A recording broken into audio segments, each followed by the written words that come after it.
5. Thank you. Good morning. It's Thursday, January 20th. It's 11:32 a.m. This is the second session of Senate Natural Resources and Energy Committee for the day. And we're visiting today with our colleagues from Vermont Agency of Transportation in order to talk about planning and how it has an influence on their projects. So I think one of the things that's happened since we all were together last year is that ARPA dollars are arriving, the calendars are getting defined, and there's a concern generally that we make sure that we take full advantage of those dollars by not having a project fail to go forward because it's still involved in a planning phase. So this isn't our regular visit with you. So if you could sort of start from scratch with telling us how planning work in Vermont, and I suppose, really just at the high level, whether that's Act 250 or regional planners or municipal planners, how those planners influence your projects and how it influences timelines for projects. Great to see you, Michelle. Just want to say a quick hello. It's really great to see you. Thank you, Senator Campion.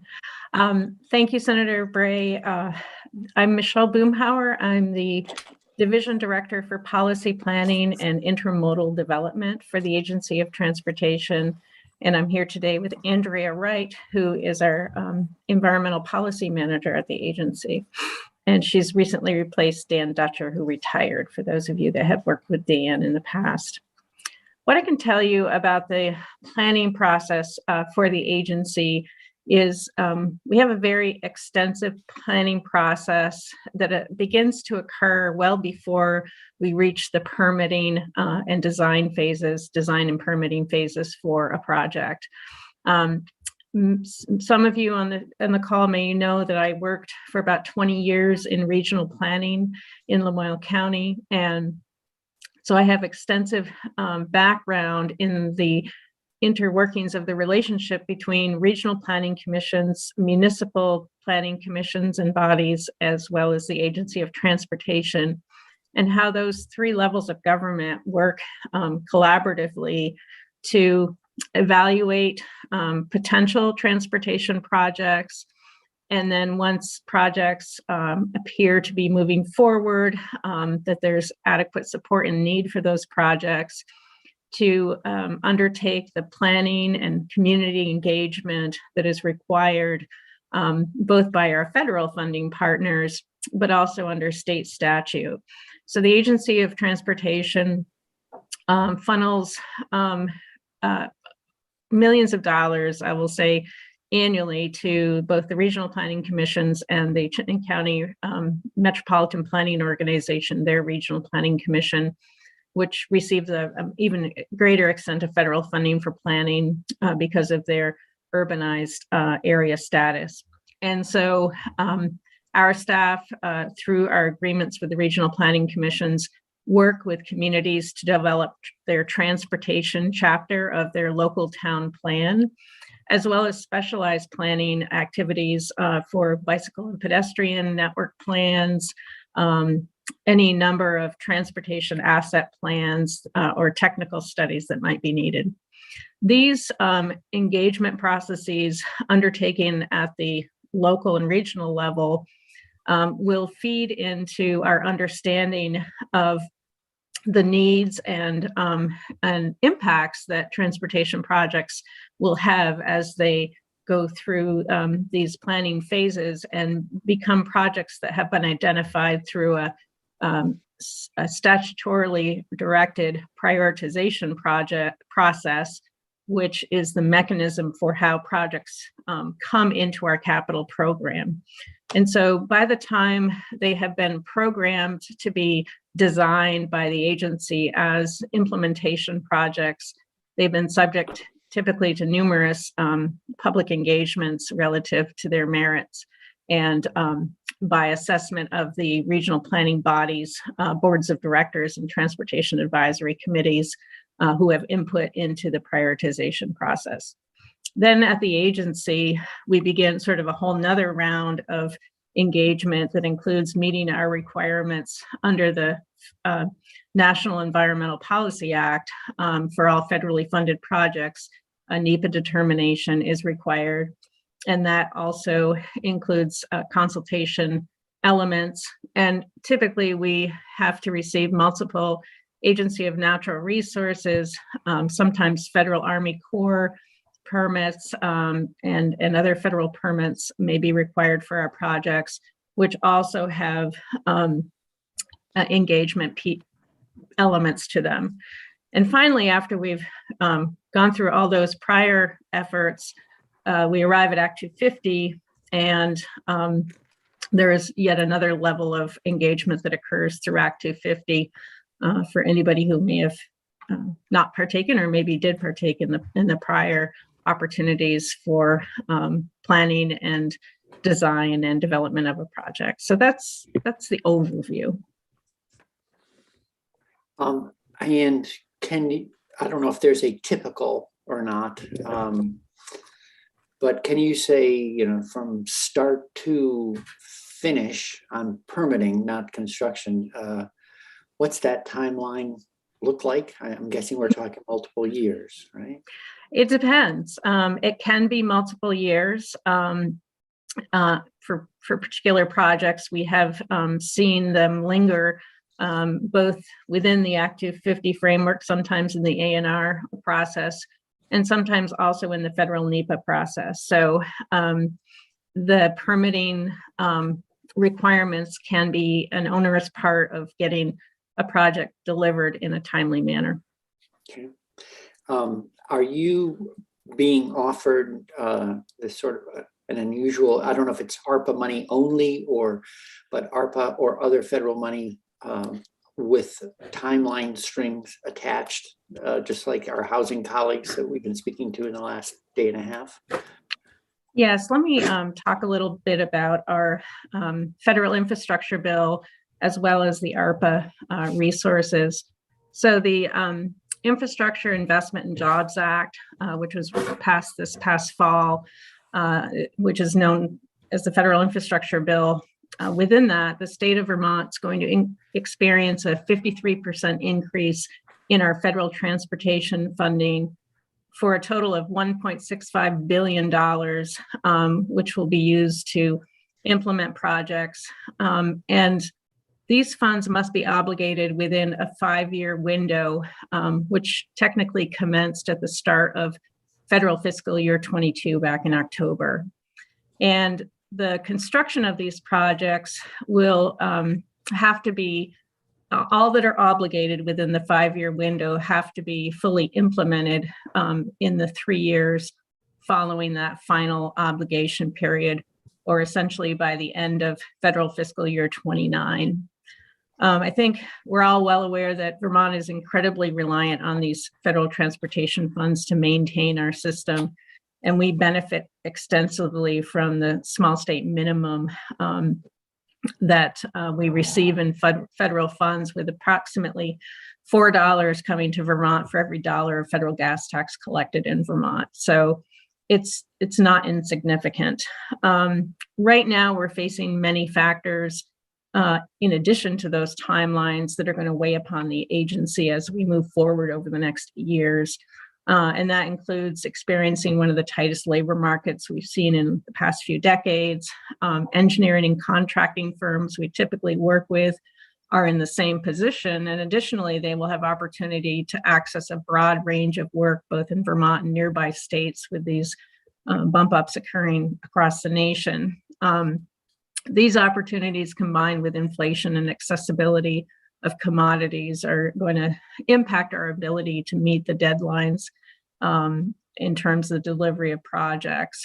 I talked about the types of projects, types of permits that we are required to get. In terms of Act 250, and I'll get to the ARPA piece in just a minute, but in terms of Act 250, not every transportation project requires an Act 250 permit. In fact, historically, only a small percentage of V-Trans projects trigger Act 250. But when they do, oftentimes they end up, or can end up, and have in the past, in court proceedings or permitting processes that stretch across months and sometimes years. Examples of projects that we have coming up that are going to be required to get an Act 250 permit are already in the process include the Brattleboro Roundabout, the Route 78 reconstruction project in Swanton. A couple projects have umbrella Act 250 permits, but will require amendments, which for us is sometimes like starting from scratch. And those include Route 7, Pittsford, Brandon, Route 2, Cabot, Danville. And then similarly, state airports are typically under Act 250 jurisdiction and require amendments whenever we want to do a runway extension or an apron or that sort of thing, even though there's usually typically a wide area of land use that's dedicated to aviation use. So we have been working collaboratively with ANR to set up an internal process to identify projects that are going to require ANR permitting and other regulatory review so that we can work with them in their prioritization of the ARPA funding, which has a tighter deadline than the Transportation Infrastructure Bill, which also, as I mentioned, has a deadline. Under ARPA, we basically have a very small amount of clean water funding, $3.5 million for implementing some clean water projects. And then the bigger area for ARPA funding would be the governor's proposed budget for electric vehicle charging infrastructure, which in total is about $15 million. $2 million of that will be coming to the agency for the transportation network build out. We will also have some other federal funds coming that may be impacted as well. But the bulk of the money for charging infrastructure is going to be going to the Agency of Commerce to implement community-based electric charging. So I'm talking about workplace charging, multi-unit family dwellings. And then they're also looking to implement charging at state parks and fish and wildlife accesses. So that's kind of the overarching framework. I believe we've been in your committee before to talk about a modest change in the jurisdictional levels for Act 250 relative to our projects. I won't get into that today, but I would love to perhaps have the opportunity at a later time when you have more time to receive information on this to talk about that proposal, which we believe could help us in terms of sustaining the schedule we will need to be on.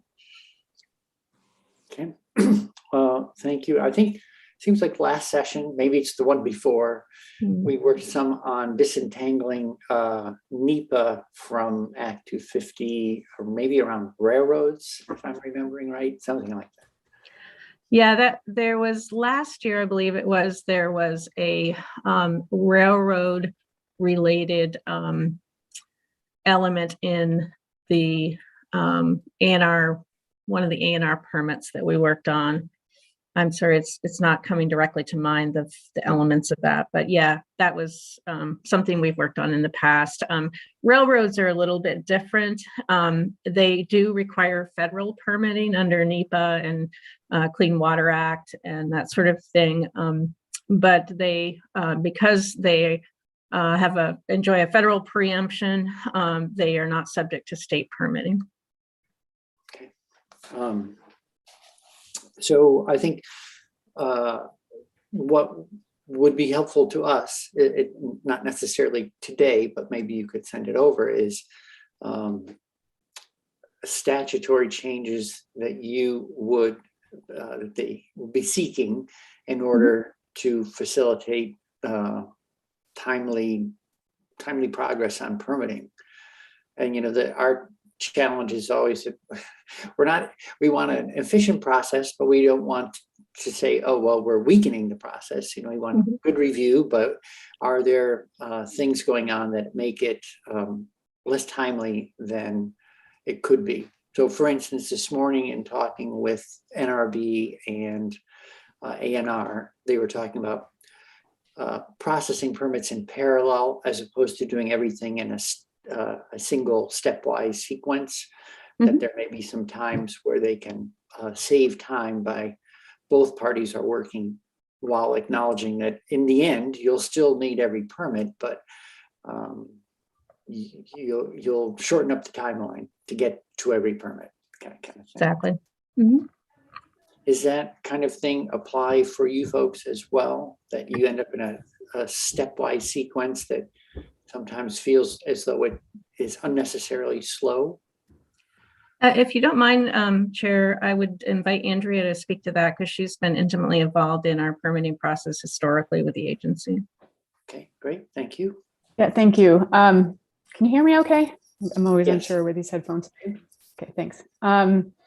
I'm Andrea Wright. I'm the environmental policy manager, but I spent 21 years with the agency in an environmental capacity, a large majority of that on permits and projects specifically. So I think, yes, they do happen both in parallel and in series to some extent. I think one of the big things that is an unknown and a risk to our timelines is the public comment and public input that happens. Often it's missed through the regular A&R permits, and then, or people don't take the opportunity to comment during that time, and then they do an Act 250, and that can prolong the project permitting process. So that is something that would be helpful to see some change to, if that can happen in parallel, or, you know, one without the other, something like that might be rather beneficial to us, because that opportunity exists during the permitting process. But then if we get into the Act 250 process, that's sort of waiting to get some of those other permits, and that's opened up again. And you know, so somebody could bring up a permit, like a stormwater permit that already had the opportunity for public comment. They have that opportunity again to insert themselves in the process again. And that can cause a lot of, like I said, unknowns and risk to our schedule. Okay. Well, it's probably hard to paint with I'm not asking you to generalize. I suppose I actually am. How often are the comments, however belated, meaningful in terms of altering a project, conceivably improving a project? Yeah, we have to reaffirm your earlier decision.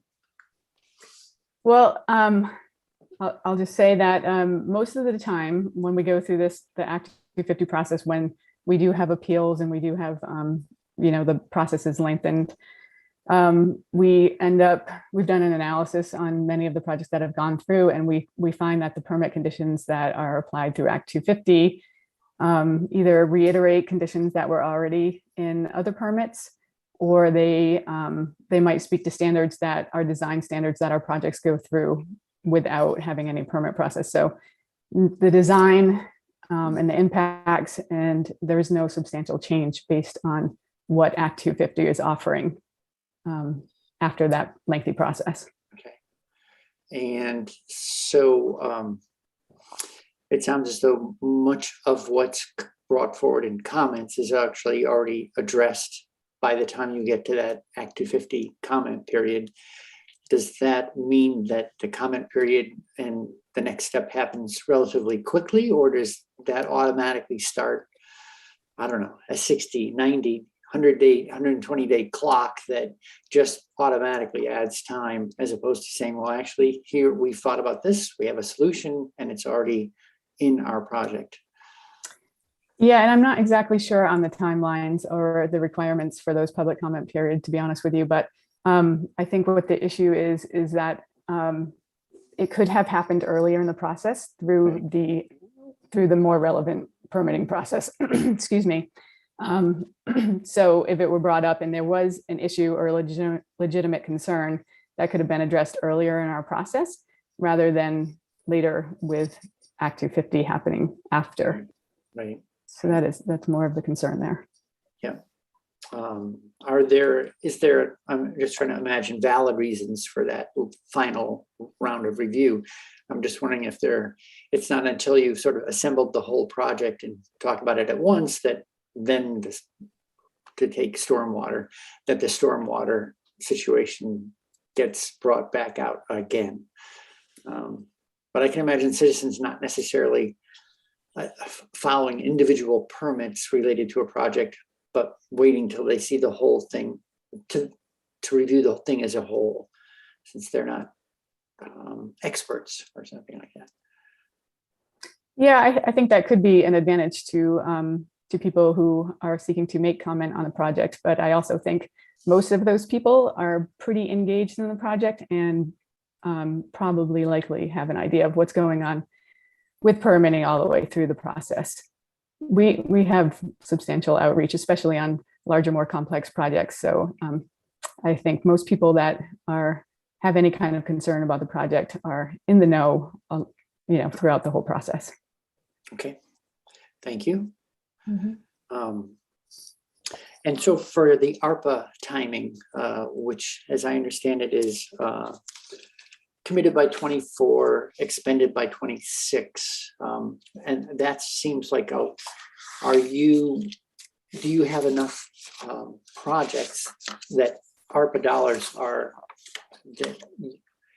dollars can be applied to, that even though that's a relatively foreshortened timeline, maybe compared to a traditional VTrans timeline, that do you feel confident that reasonably confident that you'll be able to pull down and use all your ARPA dollars?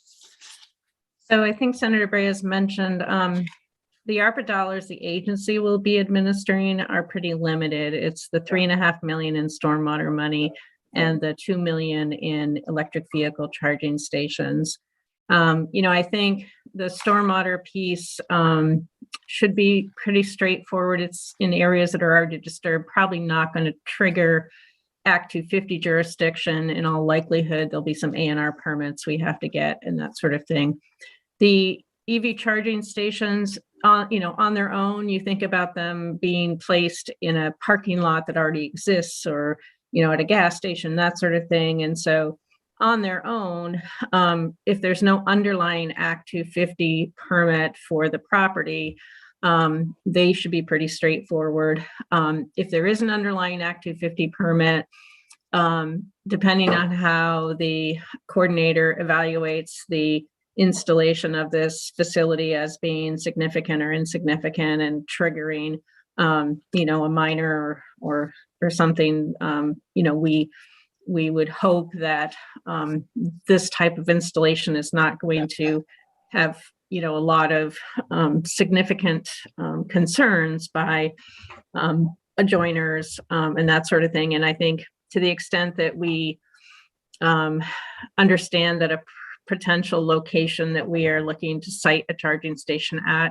has an underlying Act 250 permit, we would probably look to site it at a different location just to even assure that we don't have to open up that Pandora's box. So, we're already sort of thinking about contingencies relative to that. Our goal right now, just so you understand the framework, is to have a fast charger within 5 miles of every interstate interchange and along every 50 miles of the state highway network have a fast charger. So we have some flexibility in terms of exactly where these are located, depending on the availability of the right power supply, et cetera. Well, I live in Bristol Village. We have a lot of parking right next to Green. That might be a perfect location. Who knows? Yes. I'm making a local appeal. So at this point, when we talk about charging, it's always at least level 2 or higher. Is that right? Typically, we're expecting that the traveling public is going to want, or people dwelling in community spaces. Level 2 is more of the community-based location you're going to be at for 3 or 4 hours. Fast charger is more the person, doing a long distance travel, passing through town or driving along the interstate, and they're going to need a top off or a charge up depending on how long they're going. Right. Okay. And do you have any idea, since we're also the Energy Committee, curious about this one, do you have any idea how that many charging stations that translates into for the state with the dollars coming? Yeah, I have that calculation somewhere. What I can tell you is that a level 2 charging setup oftentimes will run upwards of $50,000 depending on how much site work needs to occur. Whereas the fast charging station could run $150,000 to $200,000 per installation. So, you can do the math. I think, at 200,000, we're talking 100. Is that right? Do the math. 100 stations. 200,000, right? 2 million, right? So you only get 10 of them. 10 of them. Thank you. 10. Yeah. But right. we do, I would just also mention, we have $21.2 million in FHWA funds coming for fast charging over the 5 years of the new federal infrastructure bill. And there may be other federal resources within that bill that we can access. So we're feeling fairly confident that we are going to make our build out relative to the highway network accessible. The community-based charging under ARPA, which Agency of Commerce will implement, will probably mostly be level 2 charging. So if you take the 50,000 and the target number there, I believe is 10 million for those workplace, community, housing charging stations. We'll be able to get a pretty good bang for our buck in that realm as well. And we're happy to come in and talk EV charging anytime. Okay. One very last quick question from me is, do we have charging at all our rest areas? No. In fact, rest areas on the interstate system, charging facilities have historically been disallowed because you would be collecting money for the sale of something at a rest area. And unless you're a state who has used their own monies, like toll money, to develop those rest area plazas, we have not been allowed to do that. There have been some loosening up of those requirements, but we historically have had a state policy, just sort of at the agency level of really not wanting to provide that service on the interstate. We would prefer people to get off the interstate and spend some money, off system. They're going to have to be waiting for 20 minutes to do a charge. Maybe they could, buy some other things. But also it's, the availability of charging at a plaza, a rest area plaza could also be complicated by the number of people wanting to charge and that sort of thing. So we haven't, and we don't plan to go in that direction. Okay. Well, it seems like maybe it was back under the Douglas administration that there was a move to close some rest areas and encourage private development at an exit to sort of provide that same service in a way. Okay, so any last committee questions just in our last minute? Senator McDonald? Did I understand that you're hesitant to put charging stations at places where a lot of people would like to charge? I'm saying that we are not planning to place charging stations at interstate rest areas. We are planning to place them within 5 miles of every interstate interchange for service of those using the interstate system. So you didn't say what I thought I heard you say. I guess I'm not sure. Not on But the you do interstate. plan to put them at boat launching sites? That is a proposal that the Fish and Wildlife came up with. I can't really speak to the details of that need. Senator McCormick. Thank you. I'm looking at the clock, Mr. Chair. I hope that we have Agency of Transportation people back again, because I'd like to have a long conversation about climate change and mitigations on climate change. Okay. Well, thank you. We will, and I would ask Ms. Boomhauer if you would think about if there's statutory proposals for us to look at, if you would draw them up and send them over, and we'll revisit with you. Of course, we have a large shared interest, as transportation emissions are the largest sector. Yes. And it's not we would love to participate in doing more in that arena. We're not the only committee, but we would love to participate in doing more in that arena. Well, we would I love would the say, opportunity. you might want to have that conversation with the chair of transportation. Yes. That's who's going to let us participate. I think that's where we need to have the serious conversation. Well, right. There's more than more than enough conversations to go around. Yes, we talk to Senator Mazza regularly, so